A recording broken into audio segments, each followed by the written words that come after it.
Les deux cofondateurs de la plateforme de sociofinancement Arico.ca, Audrey Benoît et Thomas Dupéré, ont démontré ce matin aux collégiens comment utiliser un tel service pour le démarrage d'un projet. Jacques Lévesque, qu'est-ce que le sociofinancement? Eh bien, tout d'abord, Vicky, le sociofinancement est un outil qui permet aux gens qui veulent tout d'abord démarrer un projet ou lancer une idée de la financer en utilisant son entourage et la foule. C'est-à-dire, peu importe le projet, les gens qui désirent aider la créatrice ou le créateur du projet peuvent tout simplement leur offrir du financement via Internet. Et est-ce que les donateurs en tirent un certain avantage? Oui, effectivement, le site www.arico.ca a été créé sous forme de récompense et je vous laisse entendre l'un des cofondateurs, Thomas Dupéré. Je vous laisse entendre ses explications.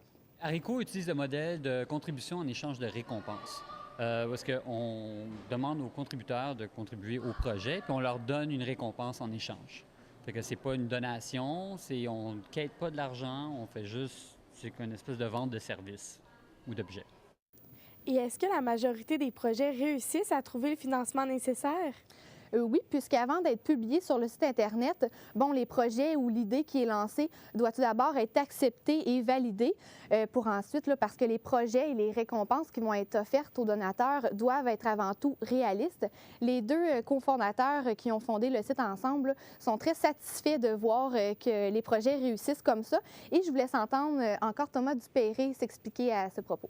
Mais c'est sûr que quand on voit les projets qui sont sur la plateforme et qui réussissent, c'est là qu'on retient quand même une certaine fierté, dont que ce soit bâtir une école au Tibet, que ce soit sauver un lion en Afrique du Sud, sauver un théâtre en région, ou même financer des films ou des courts-métrages d'étudiants. Il y a une grande diversité de projets sur Harico, puis à chaque fois qu'il y en a un qui réussit, on est très, très content.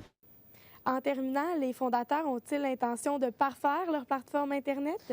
Oui, en effet, Vicky, mais je vous invite encore à écouter Thomas Dupéré concernant l'avenir du site Internet de www.arico.ca. On veut inciter le gouvernement à regarder le sous-financement comme un modèle qui permet aux gens de vouloir contribuer à des projets puis d'avoir des crédits d'impôt après. Où est-ce que c'est pas juste le gouvernement qui est là pour donner de l'argent aux projets culturels, mais aussi que la communauté, la société fasse partie sans nécessairement être pénalisée non plus de donner à deux endroits. Merci beaucoup d'avoir été avec nous, Jade. Ça fait plaisir. Au revoir.